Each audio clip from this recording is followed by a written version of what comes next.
பாதுகாக்கும் இந்தியாவின் மிகப்பெரிய நூலகம். நீங்கள் அறியாத அரிய தகவலை பார்க்கலாமா வாங்க. அதாவது 1936ஆம் ஆண்டு மார்ச் 21ஆம் தேதி துவங்கப்பட்ட இந்த இந்திய நூலகத்திற்கு என்று சில விசேஷ சிறப்புகள் இருக்கிறதா.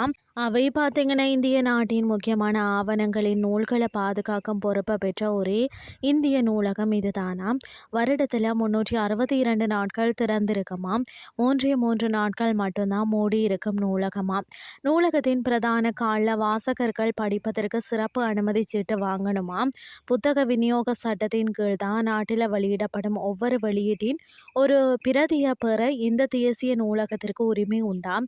சிறப்பு அம்சங்கள் பொருந்திய முக்கியமான ஆவணங்களை தேவையான நேரத்தில் கொடுத்து உதவும் நூலகம். அயல் நாட்டு மொழிகளின் வளர்ச்சியில் உதவி புரியும் நூலகம். அயல் நாட்டு மொழிகளின் இலக்கியங்களை தருவித்து தரும் பொறுப்பு இந்த நூலகத்தையே சாருமா.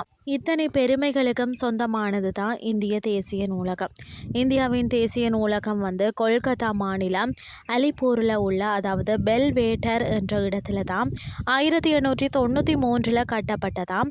இதுவே இந்தியாவின் மிகப்பெரிய நூலகமாகவும் இருக்கிறது. கொல்கத்தாவில் அமைந்துள்ள இந்திய தேசிய நூலகத்தின் பரப்பளவு 30 ஏக்கர் நிலப்பரப்பாகும். இந்தியாவில் காணப்படுகின்ற சேகரிப்பு நூலகங்களில் தேசிய நூலகமும் ஒன்று. பொதுமக்களின் நலனுக்காக தான் தேசிய நூலகம் 1953 பிப்ரவரி மாதம் திறந்து வைக்கப்பட்டது. 1990ஆம் ஆண்டு வரை இங்கு 15 லட்சம் நூல்கள் இருந்தது. தற்போது 22 லட்சம் நூல்கள் மற்றும் கையெழுத்து பிரதிகளுடன் பார்த்தீங்கன்னு சொன்னால் நூலகம் செயல்பட்டு வருகிறது. இந்திய தேசிய நூலகத்தில் சுமார் 2.2 மில்லியனுக்கும் அதிகமான நூல்கள் காணப்படுகிறது. ஆரம்பத்தில் பார்த்தீங்கன்னா நேஷனல் நூலகம் கல்கத்தாவில் 1836ஆம் ஆண்டு மார்ச் 21ஆம் தேதி எஸ்பிளான்டோ பகுதியில் பொதுமக்களுக்காக திறக்கப்பட்டதாம். அப்போது அதன் பெயர் பார்த்தீங்கன்னா கல்கத்தா பொது நூலகம். இதனை அரசின் எந்த ஒரு உதவியுமே இன்றி தனியாக நடத்தியவர் தான் JH ஸ்லாக்லியர். இவர் இங்கிலீஷ் மெயில் பத்திரிகை ஆசிரியரா. இவர் தான் பொதுமக்கள் பயன்பெறணும்னு சொல்லி ஒரு நூலகம் வேண்டும் அப்படின்னு சொல்லி வற்புறுத்தி வந்தவரா. இதனை ஒரு பொதுக்கூட்டத்தில் அறிவித்தாராம். அன்றே ஏகப்பட்ட சந்தா வசூலானதாம். 6500 புத்தகங்கள் நன்கொடையாக வந்ததாம். டாக்டர் எப்பி ஸ்டார்க் தன்னுடைய நிலத்தை நூலகம் அமைக்கணும்னு சொல்லி கொடுத்தாராம்.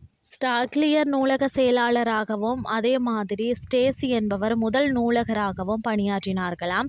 கல்கத்தா நூலகம் ஆரம்பத்தில் அச்சிடப்பட்ட விஷயங்களை பராமரிப்பதற்காக உருவாக்கப்பட்டது. பின்னர் பார்த்தீங்கன்னு சொன்னால் இம்பீரியல் நூலகத்துடன் கொல்கத்தா நூலகம் இணைந்தது. ஒருமித்த நூலகமாகவும் 1891ஆம் ஆண்டு மாற்றப்பட்டதே இன்றைய தேசிய நூலகமாகவும் இருக்கிறது. ஆரம்பத்தில் தனியாருடைய நூலகமாகவே இயங்கி வந்தது. பொதுமக்கள் அனுமதிக்கப்படாமல் இருந்தனர்.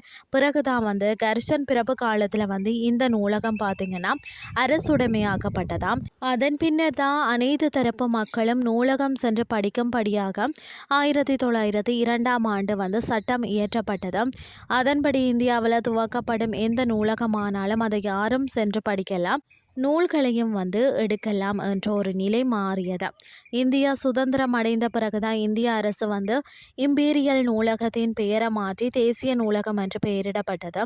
பிப்ரவரி 1ஆம் தேதி 1953 அன்று தான் கொல்கத்தாவில் உள்ள தேசிய நூலகம் அபுல் கலாம் ஆசாத்தால் திறந்து வைக்கப்பட்டது. கொல்கத்தா தேசிய நூலகத்தின் முதல் நூலகராக PS கேசவன் நியமிக்கப்பட்டார்.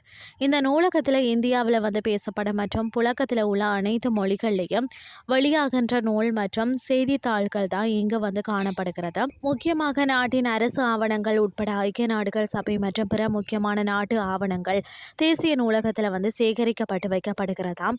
அது மட்டும் இல்லாமல் கல்வி, கலை, கலாச்சாரம், பண்பாடு, இலக்கணம், அறிவியல், விஞ்ஞானம், நவீனம், தொழில்நுட்பம் போன்ற அனைத்து துறை சார்ந்த நூல்களும் இங்கு உள்ளதாம். இன்றைய கிறிஸ்டி உங்களுக்கு பிரயோசனமாக அமைஞ்சிருக்கும்னு சொல்லி நான் நம்புகிறேன். இதே மாதிரி மற்றும் ஒரு கிறிஸ்டின் வாயிலாக உங்களை சந்திக்கிறேன். நன்றி.